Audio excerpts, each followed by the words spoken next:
in very ancient times, people sent messages through bonfires, and there'd be these systems of lighting fires where you physically have a line of sight connection. And those messages could actually travel very quickly.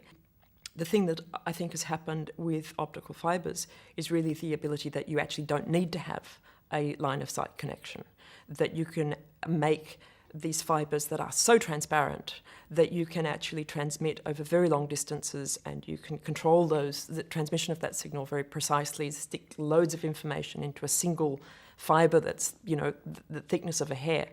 And that is a much more recent development. With all of these scientific and technological areas of progress, there's lots of parts of the puzzle that need to come together in order for that technology to be enabled.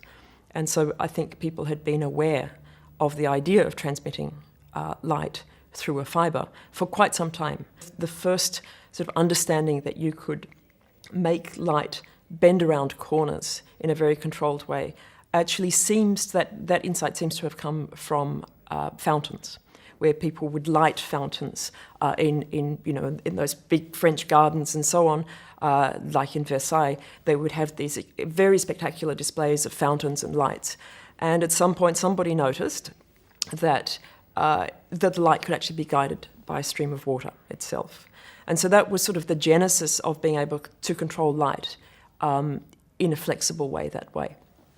But the ability to actually make an optical fibre which transmitted around corners, around bends, over very long distances, really awaited the development of very, very pure materials.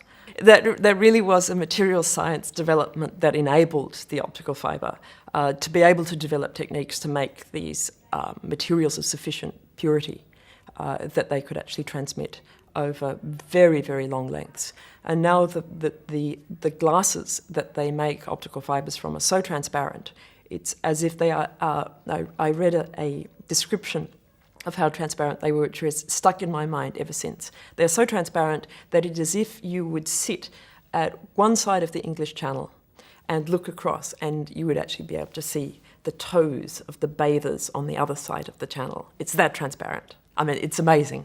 And so that's a big part of it, is just that materials development.